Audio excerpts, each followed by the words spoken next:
Glória a Deus. Pai, Senhor, irmãos, abra a tua Bíblia, Atos dos Apóstolos, capítulo 12. Atos dos Apóstolos, capítulo 12. Serei bem objetivo nessa noite, mas eu creio que Deus tem uma palavra para os nossos corações. Amém? Irmãos, quando a banda estava worship, estava louvando, adorar é o que sei, adorar é o que sou. Eu pesquisei, irmão, de qual ano era esse hino, porque eu me vi na mocidade cantando esse hino, irmãos. 2009, pastor. Parece pouco, né? Mas faz um tempinho já, quase 20 anos esse louvor. Adorar é o que sei, adorar é o que sou. É o único ofício, pastor, que Deus não levanta. Pastor ele levanta, obreiro ele levanta, evangelista ele levanta, mas adorador ele procura. É o único ofício que Deus não levanta. É por isso que Davi disse: se eu descer, o Senhor me acha. Se eu subir, o Senhor me acha. Se eu ir para o lado, o Senhor me acha. Porque aonde tem um adorador, Deus procura. Olha para esse irmão que está do teu lado e fala para ele: Jesus já te achou no culto? Mas fala para ele acreditar: Jesus já te achou no culto? Fala para pelo menos 3 aí: Jesus já te achou no culto? Aleluia. Glória a Deus. Minha esposa chegou ali, né, irmão? Graças a Deus. Estava aflito ali, pastor, olhando no GPS para ver se ela chegava. Ela chegou, graças a Deus. Que Deus abençoe minha digníssima esposa. Amém, irmãos? Atos 12. Nós vamos ler apenas dois versículos, o 5 e o 12. Coloca o 5 por gentileza. Que diz assim: portanto, Pedro era guardado na prisão, mas a igreja fazia oração sem cessar por ele, ou contínua oração a Deus. O 12 diz assim: e ele era considerado isto, foi à casa de Maria, mãe de João. Mãe de quem? João, cujo sobrenome era Marcos. Qual era o sobrenome? Onde muitos estavam reunidos e oravam. Repita comigo: oração. Mais forte: oração. Sente glorificando ao Senhor, bata a palma, porque a palavra do Senhor foi mencionada. Glória a Deus por isso. É lindo ver esses laranjinhos aqui, pastor. Dá uma visão diferente. Dá uma visão diferente. É os highlights aqui na El Shaddai. Glória a Deus. Irmãos, os irmãos me conhecem, sabem que eu faço sempre uma breve introdução para que você entenda o texto e o contexto. Uma palavra muito conhecida acerca da igreja, todos nós já ouvimos alguma ministração acerca de Atos 12, mas é sempre bom nós relembrarmos que Atos dos Apóstolos foi escrito por Lucas, Dr. Lucas, que era médico e era escritor, e ele escreveu o livro de Atos dos Apóstolos. Eu sou apaixonado por Atos 12, porque fala muito de oração, e o Senhor sempre, a pastora sempre fala isso, do altar sempre sai palavras direcionadas para os nossos corações. Não é só mais um culto, não é só mais uma reunião, não é só mais um encontro. É um lugar onde Deus escolheu para nos direcionar. E nós temos certeza que do altar saem palavras direcionadas. E Deus colocou essa mensagem no meu coração acerca de oração, porque Pedro estava preso.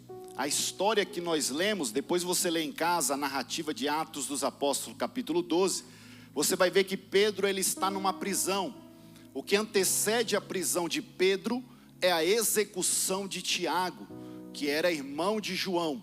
Nós sabemos que Pedro, Tiago e João, eles eram os apóstolos mais próximos de Jesus. Eles eram os apóstolos que tiveram experiências inimagináveis com Jesus. E agora, depois da ascensão de Jesus para o céu, Pedro, que é o pastor presidente da igreja, ele está fazendo o que o Espírito Santo e o direcionamento que Jesus havia dado para ele, ele de fato está executando, porque ele está participando da expansão da igreja de Cristo. E nós sabemos que quando a igreja cresce, o inimigo se levanta, a guerra se levanta, porque o território de Cristo, ele é expandido, ele é invadido, ele invade territórios onde o inimigo não quer que seja invadido. Então o adversário se levanta de uma forma ferronha. E nessa leitura de Atos dos Apóstolos capítulo 12, nós vemos que Tiago foi executado ao fio da espada. Imagine um dos pilares da igreja de Cristo, que tinha nascido há pouco tempo, agora é executado ao fio da espada, de uma forma fria, por Herodes, que era um rei meio judeu, e ele se levanta como um braço direito de Roma para perseguir a igreja nas regiões da Pérsia. Herodes é filho de Herodes o Grande, e ele faz o que o pai dele também fazia, que era ser um lobista de Roma. Ele está a serviço de Roma, ele está a serviço dos interesses de Roma, mas também está a serviço dos interesses dos líderes religiosos, que eram os fariseus naquela época. Eles estão caçando a igreja, assim como caçou a Cristo, e eles estão perseguindo a igreja de Cristo. E a história, a narrativa que nós lemos é que eles chegam ao ponto de prender Tiago, executar Tiago. E quando nós lemos Atos dos Apóstolos capítulo 1, isso aqui me gerou repulso, pastor Ezequiel, porque eles estão comemorando a execução de Tiago. Quem está comemorando? Os romanos? Não. Um grupo de judeus estão comemorando a execução de outro judeu. Isso aqui me deu um repulso, pastor Eliel, porque é judeu comemorando a execução de outro judeu. Eles estão comemorando a execução de um homem que é da própria raça, é um homem que tem o próprio sangue, carrega o próprio sangue, e eles estão comemorando a execução desse homem. Olha a frieza desse grupo. Eles certamente participaram da execução de Cristo, e eles não param, porque eles estão vendo que a igreja está crescendo, e eles tentam barrar o crescimento da igreja. Isso me chama muito a atenção, porque eles estão comemorando, eles estão olhando para aquele que carrega o próprio sangue, que carrega a sua descendência, e eles estão comemorando, pastora, como se fosse uma Copa do Mundo, como se fosse algo natural, algo normal, um irmão comemorando a queda de outro irmão. Isso é terrível.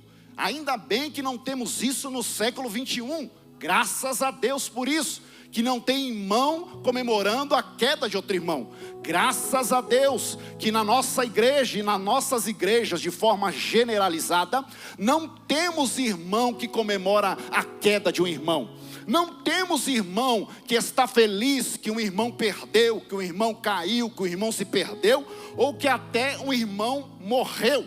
Graças a Deus por isso, que nós não temos isso em nosso meio. É óbvio que eu estou sendo irônico.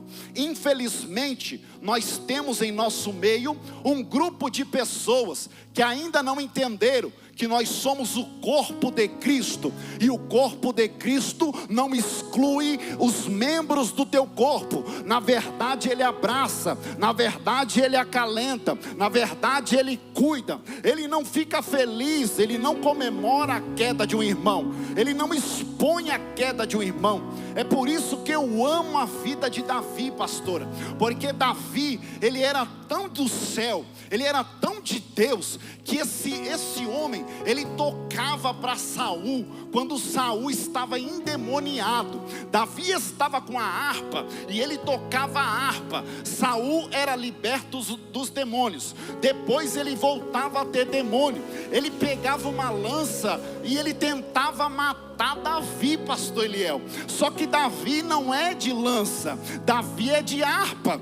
Enquanto Saul tentava matar, Davi vinha com a sua harpa e tocava a harpa para Saul. Eu preciso pregar isso aqui, pastora, porque nós precisamos de mais Davi na nossa igreja. Eu estou generalizando. Nós precisamos de mais Davi na nossa igreja. Quem é Davi? Davi, ele não retribui com a mesma moeda. Davi não paga com a mesma moeda. Saul vem com lança, Davi vem com harpa. Eu vou de novo. Ei, Saul vem com lança, Davi vem com harpa. Sabe por quê, pastora? Davi não é de lança. Machucou, maltratou ou feriu. Só que Davi abraça, cuida. Tem oportunidade de matar, mas ele cuida.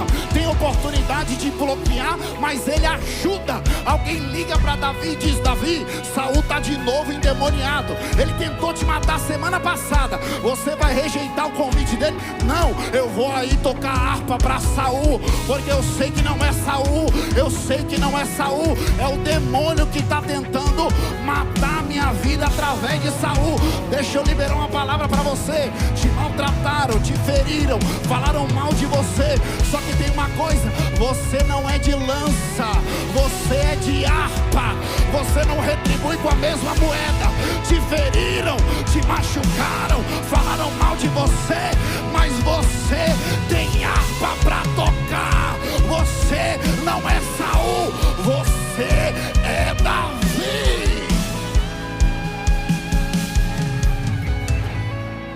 Olha para esse irmão que está do teu lado e fala para ele: ei, vai com harpa. Vai com harpa. Sabe por quê? Você entrega aquilo que você tem. Você não sabe manusear lança. Você não sabe ferir alguém. É por isso que você entra no chuveiro, liga o chuveiro e fica pensando: eu deveria ter falado isso. Falou mal de mim, senta na minha mesa. Eu deveria ter dado na mesma moeda. Mas o céu está te dizendo: não adianta tentar. Você é de harpa, você não é de lança. Olha para esse irmão que está do teu lado, fala para ele: ei, você não vai devolver com a mesma moeda. Você não vai devolver com a mesma moeda. Sabe por quê? Porque o céu colocou a harpa dentro de vocês. Você não fere, você cuida. Você não machuca, você abraça. Você é carregador de harpa.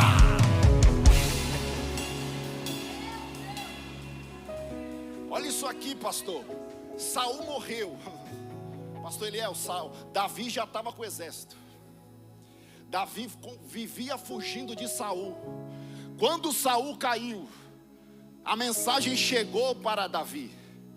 Os guerreiros de Davi olharam e disseram: Davi, vamos comemorar. O caminho está aberto para você. Ele diz: como diz isto?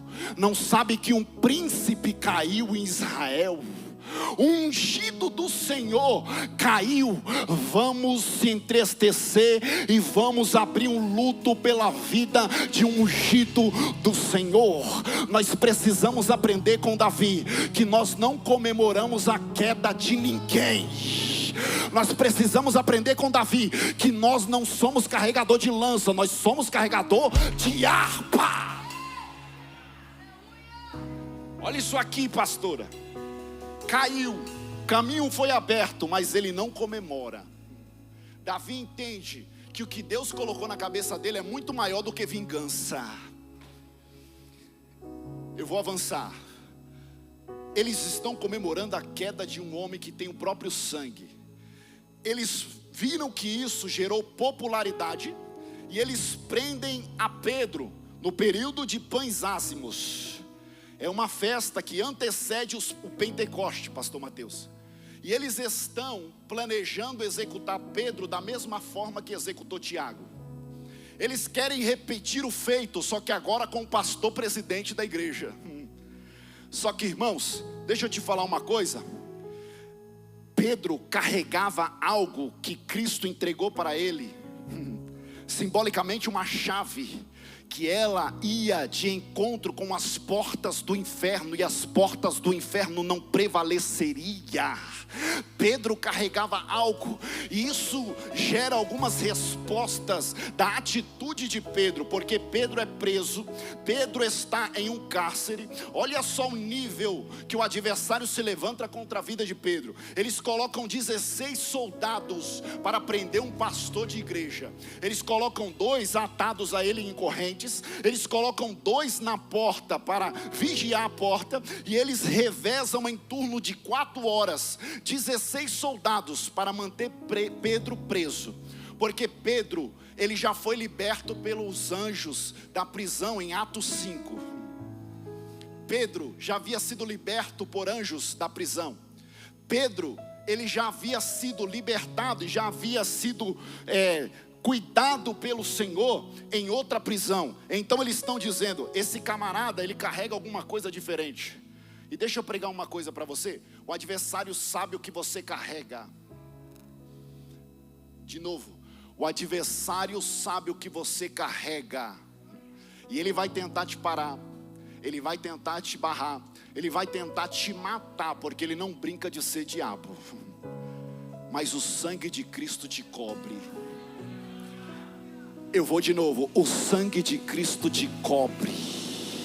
A tua casa está coberta pelo sangue de Cristo. Pedro está na prisão, pastor. Nós lemos aqui que enquanto Pedro estava na prisão, a igreja estava mais forte, a igreja estava orando. Mas eu vou chegar lá. Olha isso aqui. Pedro está preso, pastor Eliel, ele está com 2 soldados acorrentados a ele em uma cela, e tem 2 soldados na porta. Naquela época, contexto histórico, quando um prisioneiro estava sob custódia, geralmente, no contexto histórico, um judeu, ele sempre andava com alforje, ele sempre andava com o seu cinto, ele sempre andava com a sua capa, e ele sempre andava de chinelo, porque não tinha asfalto naquela época. Então era padrão de um judeu. Ele usava a sua roupa, uma capa por cima, usava o chinelo e o seu alforje para carregar os seus pertences. Só que quando ele estava sob custódia, sob prisão, esses pertences não ficavam com ele no cárcere. Eles ficavam à parte, como acontece hoje, ficava no lugar separado. E se ele fosse solto, se ele não fosse executado, se ele fosse liberado, ele pegava os seus pertences e ia embora. Perceba, os pertences de Pedro não estão com ele. Ele está acorrentado, ele não está nu como algumas pessoas dizem. Ele está com a sua roupa simples, vestido, e ele está acorrentado a 2 soldados. O que chama a minha atenção, pastora, Pedro está na prisão. Ele está com 2 soldados, tem 2 na porta, está um revezamento para cuidar desse homem. Ele sabe que vai ser executado. Tiago já tinha sido executado e Pedro está dormindo. Meu Deus do céu. Isso aqui mexeu comigo, pastor Ezequiel, porque o homem sabia que ia ser executado. Tiago já havia sido executado. A igreja está em contínua oração, porque sabe que a situação é difícil, e Pedro está dormindo. Eu fiz algumas indagações para Deus, dizendo: Deus, como que Pedro dorme numa situação tão complicada como essa? Primeiro, Pedro já tinha sido liberto por anjos de uma prisão. Mas segundo, Pedro vem da escola de Cristo. Deixa eu te explicar isso aqui. Na escola de Cristo, ele entra dentro de um barco, tem uma tempestade jogando o barco para um lado, jogando o barco para o outro. Jesus está na polpa do barco e ele está dormindo. Jesus é pedagógico, a tempestade é pedagógica, o barco é pedagogo, e o sono de Jesus também é pedagogo. Jesus está dizendo: não importa se tem tempestade, não importa se o barco está de um lado para o outro, não importa se o mar está revolto, não importa se tem furacão, se tem tempestade, não importa qual é a situação, no meio da crise, você não precisa perder o sono, porque enquanto você dorme, eu cuido daquilo que você precisa. Metade pegou, eu vou de novo. Enquanto você dorme, eu cuido do que você precisa. Eu preciso pregar isso aqui para alguém, pastora, porque Deus está dizendo: parece que você se esqueceu da minha escola, parece que você se esqueceu e a luta te fez esquecer que eu já te fiz coisa muito maior do que você precisa hoje. Mas Jesus te trouxe na casa para te lembrar: ei, no meio da guerra, no meio da tempestade, no meio da batalha, não precisa se descabelar, não precisa bater cabeça. Eu estou cuidando de tudo para você. Não precisa perder o sono. Jesus está dizendo, pastor Mateus, hoje a síndrome do pânico vai ter que sair da tua casa, porque eu te dou a paz que excede todo entendimento. Jesus está dizendo: volta a dormir, porque eu estou cuidando da tua embarcação. Se tem alguém comigo, por favor, reaja nessa noite.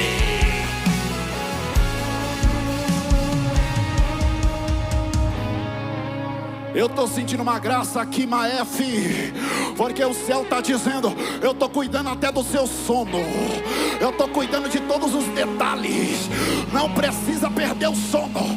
Se for para perder o sono, vai orar.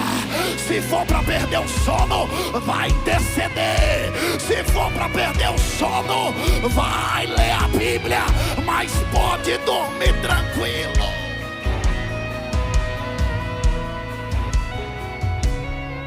Me ajude a pregar. Olha para esse irmão que está ao teu lado e fala para ele: ei, dorme, descansa. Lembra quem te chamou, lembra quem te escolheu, lembra quem te tirou de lá.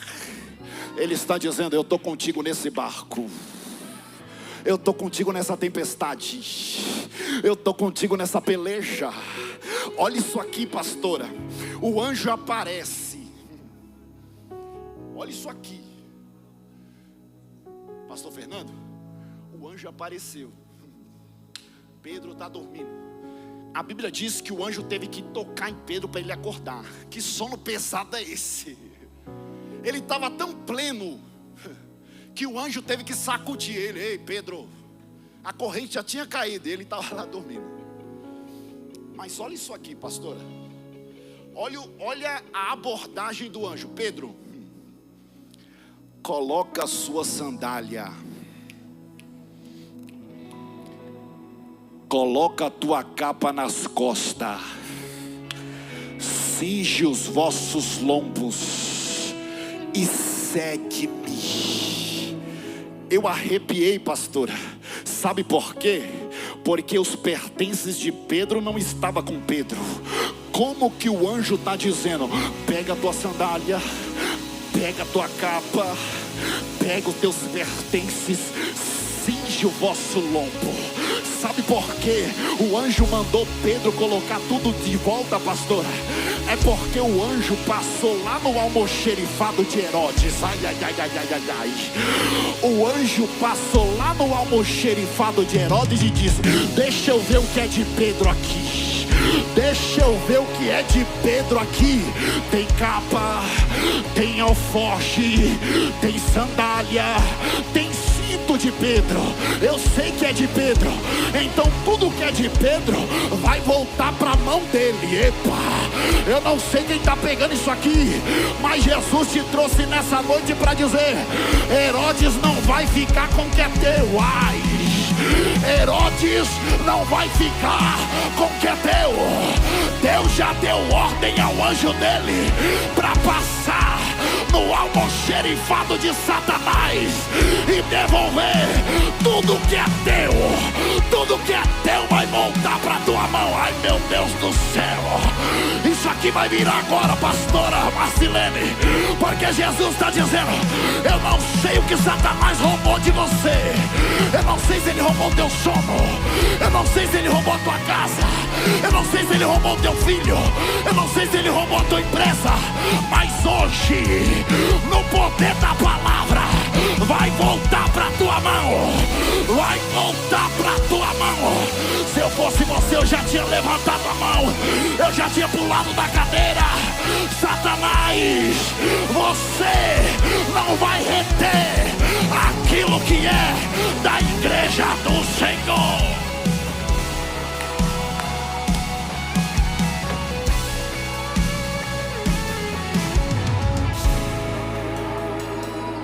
Aramanaxi, orabrachorabá. Levanta a mão quem crê que eu vou profetizar na tua vida. Tem uma palavra direcionada. A pastora falou aqui: esse não é só um culto, Deus marcou encontro aqui. Levanta a mão que eu profetizo. Eu não sei o que está voltando, mas eu ouço barulho de gaveta abrindo, eu ouço barulho de armário abrindo. O anjo está pegando tudo que é teu. Vai voltar para tua mão. Vai voltar. Vai voltar.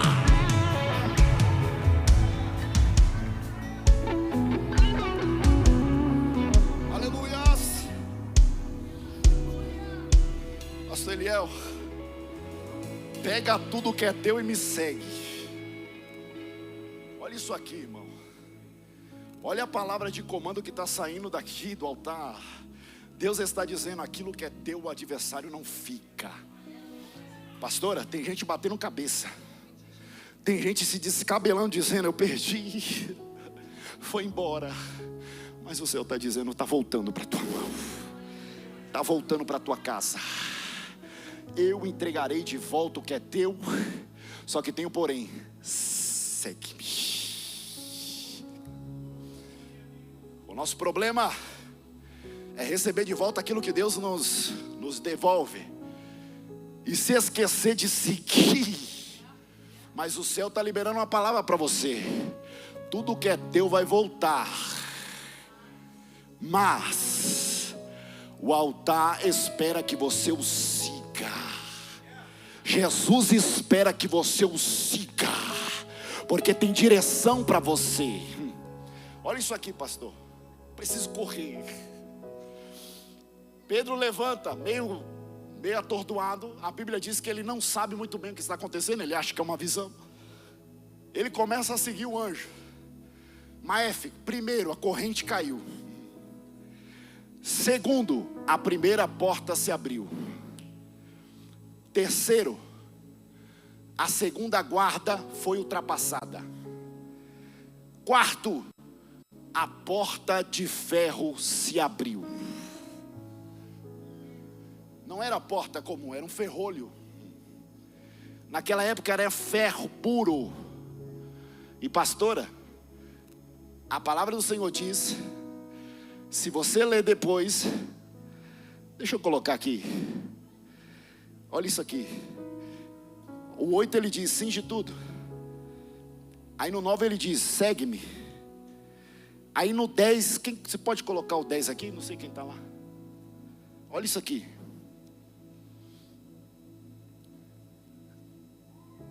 E quando passaram a primeira e a segunda guarda, chegaram à porta de ferro que dá para a cidade, a qual, eu amo a Bíblia, pastora, porque a Bíblia dá retorno, que dá para a cidade, a qual se lhe abriu por si, fraco e feio, a qual se abriu por si.